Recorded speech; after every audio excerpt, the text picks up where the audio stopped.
Yo, welcome to the Big Take. I'm your host, John Red, here to bring you the biggest take in professional open bodybuilding. I got the camera girl, Blaze, behind the camera.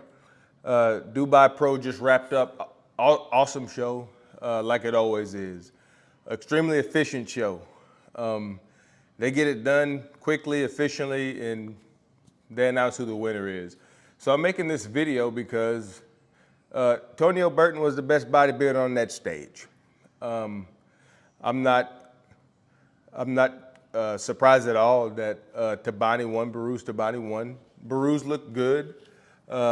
He was extremely overhyped, even during the commentating.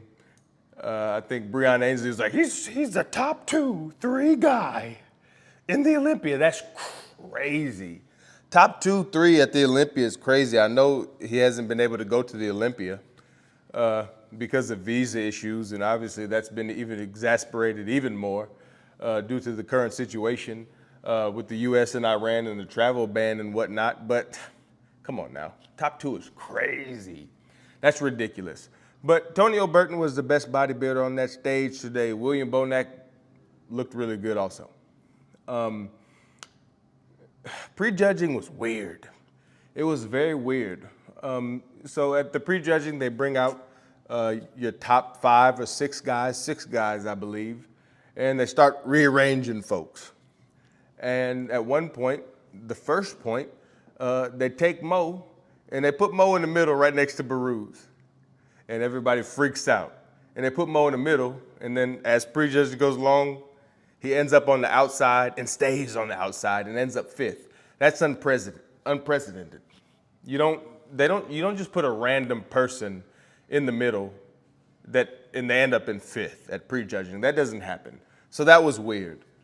The other thing that was extremely weird was the judges refused to put Tonio next to Buruz. He ended up being next to him at finals because they just brought William Bonac, Buruz, and Tonio out for top 3, posing, and then he got his chance. Guys, Tonio was the better bodybuilder. And Tonio also looked tired. I could clearly tell Tonio was tired. When they came out at finals and kind of lined up on the outside of the stage, Tonio was stretching. You know what I mean? He pulled one of these, whew. You know what I mean? He looked tired, and even with that, he was the best bodybuilder on the stage. The entire time, the commentators were saying, why is Tonio not next to Buruz? The entire time. After the show was over, when they announced Tonio at 3rd, they said, too little, too late, he should have gotten an earlier look. It was very weird. And I understand it. You know what I mean? But Tonio was the best bodybuilder on that stage. I predicted Tonio to get 1st. He didn't, but he was the best. I'm gonna talk a little bit more about this later, but that's all I have to say. I'm John Red, this is The Big Take, and I'm gone, bye.